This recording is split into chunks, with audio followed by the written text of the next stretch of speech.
देखिए question number 9 में इसका क्षेत्रफल हम लोग को निकालना है। यहाँ पे देखिए एक ऊपर उठे चबूतरे में, यहाँ पर देखिए चित्र में पहले जो क्वेश्चन हम लोग बनाए उसमें गलती हो गया था, इसको मैं यहाँ पर सुधार करके फिर से दे रहा हूँ। तो यहाँ पे उसी तरह मैंने चित्र बना लिया। तो यहाँ पर देखिए जैसा कि आकृति दर्शाया गया अष्टभुज, अष्टभुज मतलब 8 भुजा होगा। यहाँ पर 1 2 3 4 5 6 7 8 दिया हुआ है। तो देखिए जो जितना भुजा इसकी लंबाई का होगा ये 5 मीटर ये भी हो जाएगा, इसके जस्ट सामने ये समांतर रहती है ये भी 5 हो जाएगा। तो यहाँ पे देखिए 2 यहाँ पर क्या मिलेगा, ये 11 हुआ तो यहाँ पर भी 11 हो जाएगा और ये 5 हो जाएगा और ये 5 तो है ही। तो यहाँ पे देखिए 2 समलंब चतुर्भुज हुआ, यहाँ से यहाँ तक ये 4 मीटर दिया हो तो यहाँ पर भी 4 मीटर हो जाएगा। ठीक है, तो ये 4 मीटर हुआ और ये 5 मीटर यहाँ पर भी हो जाएगा, तो इसे ही होगा। अब क्या करेंगे हम लोग, इसका क्षेत्रफल निकालेंगे। तो क्षेत्रफल निकालेंगे, देखिए अष्टभुज का क्षेत्रफल कर रहा है तो हम लोग निकाल लेंगे अष्टभुजी का क्षेत्रफल, अष्टभुजी का क्षेत्रफल। तो इसका देखिए कोई क्षेत्रफल का फॉर्मूला नहीं होता है। हम लोग देखिए बीच में एक आयत बन रहा है तो क्या करेंगे, आयत का क्षेत्रफल निकाल लेंगे। आयत का क्षेत्रफल प्लस, अब क्या करेंगे, दो हम लोग क्या करेंगे, मतलब जितना लंबाई इसमें भी है और उतना भी लंबाई चौड़ाई उतना ही है, मतलब जितना भी भुजा की लंबाई के मतलब ऊंचाई कितना 4 इसमें भी दिया हुआ इसमें भी है, और समांतर भुजाओं का योग जो है दिया हुआ है 5 और 11 यहाँ पर हो जाएगा। तो 11 यहाँ पर कर देंगे तो ये दोनों को मतलब योग कर देंगे, सेम है दोनों के जैसे। तो हम लोग क्या करेंगे, दो समलंब का क्षेत्रफल।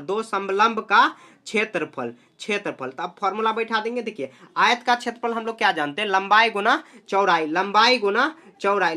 चौड़ाई कर देंगे, फिर प्लस करेंगे 2 गुना, तो 1/2 गुना क्या करेंगे, h ऊंचाई होगा और वहां पे जो समांतर यहाँ पे लिखेंगे समांतर भुजाओं के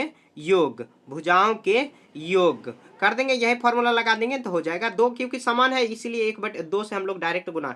तो यहाँ पे देखिए लंबाई कितना हो जाएगा 11 और चौड़ाई कितना हो जाएगा 5। आप उल्टा पुल्टा यहाँ पर लंबाई चौड़ाई लिख सकते हो। प्लस 2 देखिए कट जाएगा तो 1 से ऊंचाई गुना करेंगे तो डायरेक्ट ऊंचाई बच जाएगा। ऊंचाई कितना 4, फिर गुना करेंगे समांतर। देखिए यहाँ एक समांतर कितना है 11 है तो 11 अब प्लस योग यहाँ पे कितना हो जाएगा 5, और उसमें भी देखिए एक भुजा समांतर 11 है दिया हुआ है 5 दिया हुआ, तो दोनों को योग कर देंगे तो ये मीटर में ही आ जाएगा डायरेक्ट। अब क्या करेंगे तो 11 × 5 = 55 अब प्लस 4 गुना कितना हो जाएगा, तो यहाँ पे 5 यहाँ पे 11 × 5 = 16 हो जाएगा। नहीं 11 × 5 नहीं 4 होगा, सॉरी 11 × 4 कितना हो जाएगा 15, 15 चौके यहाँ पे 11 × 4 हो जाएगा 15। अब क्या करेंगे 55 और गुना के कितना हो जाएगा 15 चौके 60।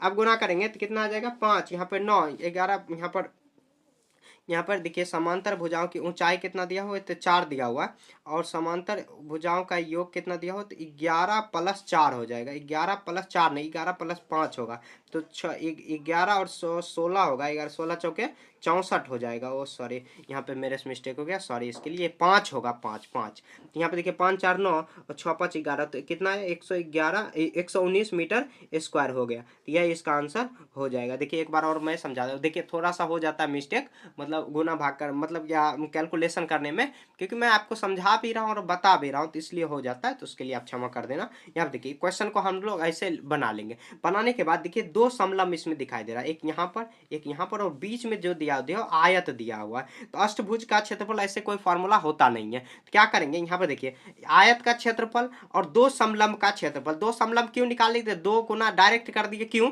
क्योंकि देखिए जितना इसमें लंबाई दिया हुआ है मतलब इसका जो समांतर भुजा 11 इसमें भी समांतर जो मतलब 2 समांतर भुजा, अगर मान लीजिए ऐसे अगर रहता है क्वेश्चन में, तो अगर मान लीजिए ऐसे अगर क्वेश्चन में है दिया हुआ इस शेप में, तो अगर मान लीजिए ये 5 सेंटीमीटर 5 मीटर 11 मीटर और बीच में दिया हुआ है 4 मीटर, हम लोग इसका क्षेत्रफल निकाल देंगे क्योंकि यही फॉर्मूला मतलब बाहर निकालें और यहाँ से नीचे से उलट करके निकालें, तो वही 2 से गुना कर दिए दोनों का क्षेत्रफल। हम लोग वही फॉर्मूला चिपकाएंगे और जो हम लोग समलंब का क्षेत्रफल पीछे पढ़ते आ रहे हैं वही फॉर्मूला पे डाल के 119 आ जाएगा। ठीक है, तो ऐसे आपको सॉल्व कर लेना है।